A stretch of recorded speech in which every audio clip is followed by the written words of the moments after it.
Coach defeated Fort Lewis 3-0 on Friday. I mean, great game, and then on top of that, a hat trick from one of your sophomores. What's it like to have her on your team? Oh, she's a great addition for our team, man. She has 5 goals in 3 games, and she would say tree. She scored 3 goals that night. That always makes me laugh. I remember the first Trinidadian we had. I was actually literally looking for a tree when they were trying to say 3. But Maria's been great, and the beauty is when these international kids get over, you never really see what they're capable of, like right at the beginning. It takes some time to get acclimated to the environment, the new team, just the culture of WT and Canyon and the culture of our soccer team. So if we're just looking at what's not quite her full potential, then I'm really excited to see what full potential looks like, because she's been great. She works really hard, and she has a nose for goal. As you guys pointed out, she scored 3 goals the other day. Hey, on top of that, Regan had, I think, 5 saves in that game as well. What can you say about, I mean, obviously sophomores just getting it done on the field for you. Yeah, they'll be around for a while, which is a good sign also. She's been great for us so far, and hopefully she'll just keep that going. There was a little inconsistency in her performances last year, but she's growing up right in front of our eyes, and that's what has to happen around here. They show up when they're 17, 18, and they're nervous, and they're freshmen, and they're young, and by the time they leave here, they're usually women. So that's what she's doing. She's going through that growing up process, and she's responded to being a legitimate goalkeeper. So that's what she's doing. You kind of mentioned, Maria finding a way to get to the goal there, but overall, I think you guys had like a 30-12 shot advantage in that game. This season, you guys have been phenomenal, finding ways to get to the goal. What's that say about your team, just offensively? Well, we love to attack. I think that's part of the reason that the fans that we do have, they like to watch us play. We take risks, and we bomb forward, starting with the outside backs and the front players and the attacking midfield player. So we could have like 5 or 6 people in the opponent's penalty box on any given situation. We don't care. So we've had that identity for a while. I think I said this to somebody earlier today. We led the nation last year in goals per game. So like the attacking side, which is supposed to be the hardest side, we actually kind of have that solved. We just gave up too many goals last year. So back to Regan and back to the 3 center backs, Emily and Kendall and Mandy. The performance out of those guys is what we really need.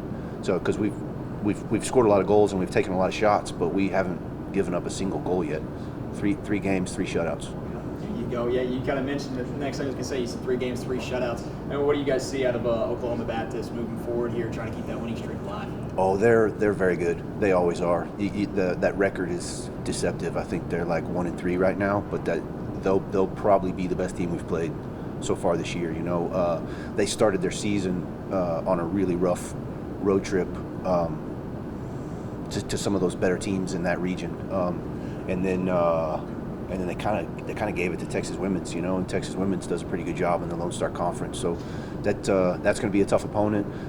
Southwestern Oklahoma is going to be a tougher opponent than most years. They seem to have completely revamped their roster, and they've got kids from all over the world on their roster. And then we finish here in Canyon against Pueblo. So it's a pretty tough week, 3 games in 5 days.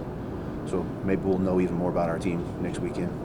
Off to a great start, 3-0. There's still some things you need to work on in practice just going into the Lone Star Conference. Yes, the Lone Star Conference is such an athletic, physical conference that we have to continue to work on our physicality. We have some kids that can do some amazing things with the ball, but sometimes on the defensive side we're a little too cupcake-ish. So we need to keep working on physicality, keep working on defending, and transition. Since a lot of teams in the Lone Star Conference are so direct, I don't know if you know what I mean by that. They just hit the ball forward just as fast as they can. If you watch us, we kind of keep it a little bit, we pass it, and we kind of build up slowly, and then other teams just go. So we have to transition from doing that to defending quicker. Those are the things we have to keep working on and see if we can get better at.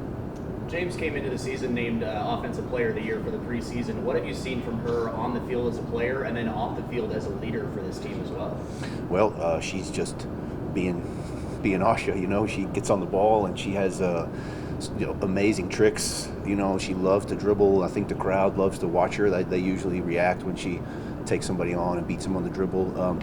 She has responded to what we just talked about. She's defending more than she did last year. Last year, she loved to go that way and not so much this way, you know? So she's trying to take on a little more defensive responsibility for us while she's still doing the, you know, price of admission tricks and goals and stuff like that. And off the field, she's a great leader. And on it, when we train, she seems to be the biggest cheerleader we have. You know, anytime someone else on the team does something cool in training, she's screaming, she's doing dances. She's a new kid, man. She has fallen in love with Canyon and this team and this soccer program. So defensively, effort-wise, supporting her teammates, those are things that she's added to her already fantastic style of play. Thank you.